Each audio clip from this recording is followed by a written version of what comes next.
So, go ahead. Javon, you've been a wide receiver coach and some big stops along the way. Was it weird or hard at all last year just being an analyst and not maybe overstep your bounds and stuff like that? Yeah, you had to kind of walk with caution at times, you know what I mean? Because you understand the profession and you still want to keep it professional too, you know what I mean? And so, but at the same time, you wanted to offer as much help and advice as possible, as well as your expertise once you're out on the field. So, yes and no, but like I said, at the end of the day, it was more about just kind of handling professional and just understand that this is your role and, I'm going to just help as much as possible in that role, so. Now that you are the guy in that room, I mean, how do you kind of approach getting more out of that position group going into the year? Yeah, I mean, it's just, everything who I was as a receiver, I try to embody to these players. Sure. And so these guys are a reflection of me, and so I know how I coach, I know how I play. And so, the fine details, the toughness, that's going to be demanded and required at all times, so. Is this different than other stops in terms of your first year because you got that mini head start as an analyst? You probably know what both Jays are looking for and all that stuff. Yeah, I would say it's a little bit different, but at the same time, I would say the expectation, or the standard has got to elevate and be a little bit higher as opposed to, because I know what the hiccups were last year, so I think, me understanding that and knowing that I got to raise this bar and I know the players that are in the room, I know their ability as opposed to going into somewhere I don't know. So I do know what's ahead of me, and I know that, we are capable, but we do need work, so. How encouraged are you that Durr stuck around and Sarge stuck around, and what are the ceilings for those guys? I think those guys, man, they're athletically like crazy, like, freaks as far as what they bring to the table. I mean, Durr, as far as his, catching ability and what he can do as far as route running, I think he's really one of those special type of guys. And then Sargent, man, he's so tough and he's well-rounded, you know what I mean? His transition in and out of breaks and catching balls and he started coming on late towards the end of the season. And so I think the ceiling is crazy high for him, but it's just, again, kind of being under my tutelage and just kind of those fine details, I think we can kind of help elevate that room. You talked about the hiccups last year. I'm curious if you're able to kind of pinpoint what those were, just for the direction going forward. Like I said, I mean, that's more for that room. Yeah. You know what I mean? Good question, but it's just one of those things that you keep it in-house, Yeah. And we know what it is internally, and it's one of those things we just got to get better at. We've heard a lot about Deonta Blanc and how mature he is and how big he is and how he's a guy who can be an impact player after that. What are your thoughts on him and what it seems to be an unbelievable find out of a powerhouse program That's right. in Houston? That's right. Yeah, North Shore is a tremendous program in Houston, and they've done wonderful things over the years. And so for him, like you said, he's played both sides of the ball.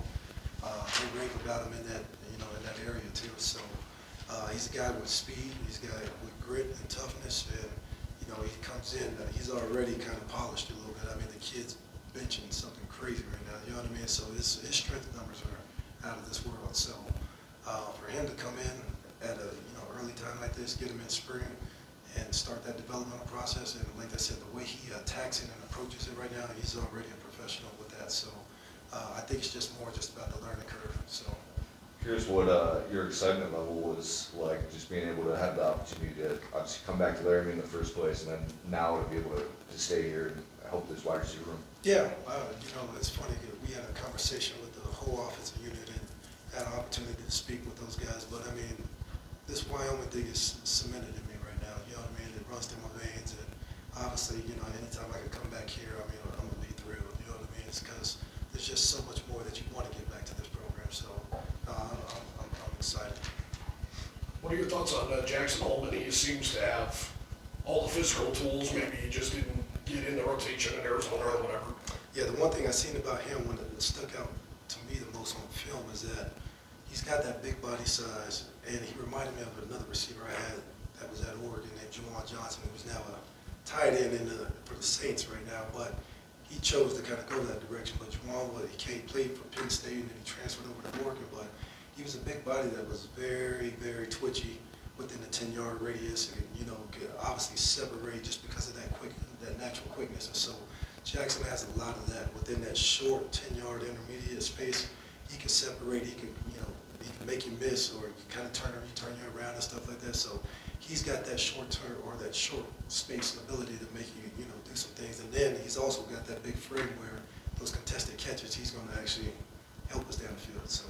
With, obviously kind of a fluid situation, but with the quarterback situation, how important is it for playmakers, especially wide receivers, to help the offense with perhaps maybe a younger guy at quarterback? Yeah, you got to help those, especially when you got a younger quarterback. I mean, you got to help him, bring him along. You know what I mean? He's already got the confidence and stuff, and I think Caden's going to be a really great quarterback for us. But that makes his job a whole lot easier. You know what I mean? The more you can make those big plays or turn even short plays into big plays and just create explosives for any quarterback, that you're going to make their life, a lot easier. So yeah, we got to find ways, whether it's the receiver room or the running backs or whatever, to help that quarterback along the way.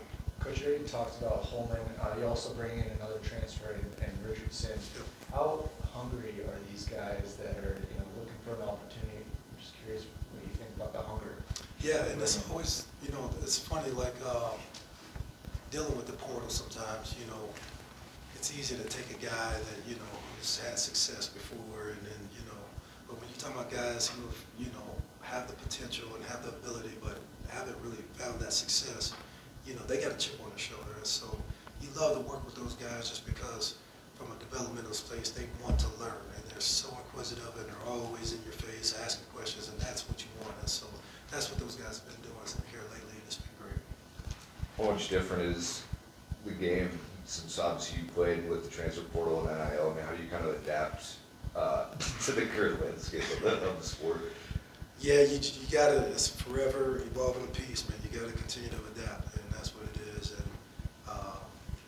I don't really care to share too much of my thoughts about the portal and NIL, but it is what it is, man, and it ain't going nowhere. So, I'm happy players get paid, but, that's as much as I'll kind of speak on that. But like I said, it's just, some of these parameters, you just wish they were a little bit better. So. Bo, a guy you look up to, Ryan Yarborough, inducted in the Hall of Fame this offseason. Do you ever dream about that call ever coming your way? I don't, man. Like I said, it's funny because, I look back on my years, and like I said, I think they were good years and stuff like that. But I see those guys as greats. You know what I mean? And I think I was a good player. You know what I mean? I know what the accolades and numbers look like, but I don't know. I don't know. I never really put myself on that level. You know what I mean? So no, I'm so happy for him, and like I said, he deserves it. I'm sure Marcus is coming soon. You know what I mean? So no, man, I can't wait for those guys. And like I said, it's just a testament to what guys before us did here at this program at this school. So that's a great thing. Would you talk about your advantage of being a player and your recruiting message to new players to the program? Yeah, I mean, that part is really pretty simple. I mean, as far as being able to relate with guys, because, you did it, you walked those shoes, and especially here in this town, you know what I mean? So everything that you're seeing as far as elements or what you're going through, I've done it, you know what I mean? And, did it at a high level. So, like I said, man, this is a great place. I mean, you look at the resources and what, the facilities that are coming up or that are here now and that are to come.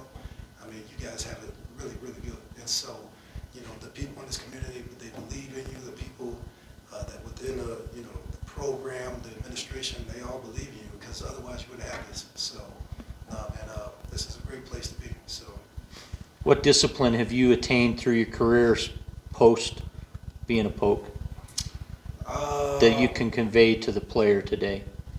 Well, like I said, man, I think it's just, you talk about our mantra, man, that Wyoming tough, you know what I mean? It's just kind of facing adversity, from a player at a young age, especially when I came in as a quarterback, didn't know what I would be doing at that time.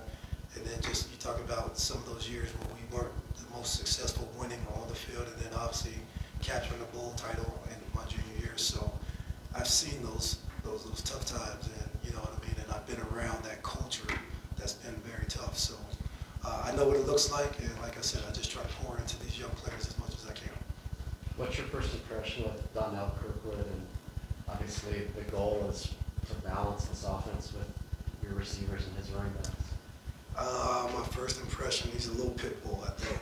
That's what he's tough, you know what I mean? He's a little kind of in a smaller package, but I mean, that's the mentality, you know what I mean? He's gonna be tough on those guys, he's gonna be very demanding, and he just reminds me of that little pit bull, man, so you better watch out, so.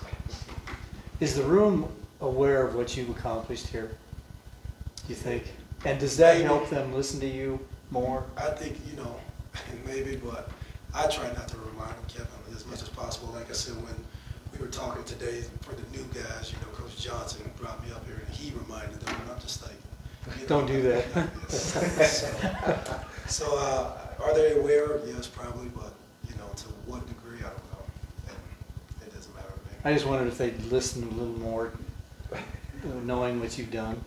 No, I mean, they know I've played at a high level and, you know, obviously had a, you know, taste at the NFL, you know, for a little bit too, and been around a lot of guys that have played in the NFL, so I think I know a little bit about this. Javon, what does it say about this offense that nobody really left in the portal this offseason? And what does it say about you guys as a staff and this program in general that the 3-9 team went out and laid it all on the line against Boise State and Washington State when it had been really easy to wave the white flag? Sure. No, I think the kids, they see and they believe, you know, especially in Coach Sawville, you know, he's a player's type of coach. And the same thing with Coach Johnson. You know, if you believe in the system and, you know, and you've seen there was a lot of progression throughout, you know, even though it might not look like it, but there was a lot of progression throughout that offense, you know, throughout the season. And so I think, you know, the coaches, I give those, the other assistant coaches around too, I tip my hat to them too, because, you know, it's all about relationships.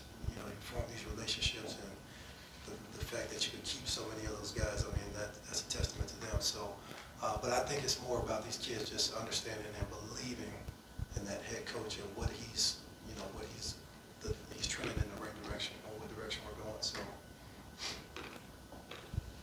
That's good. Thank you guys. Nice coach. Thank you.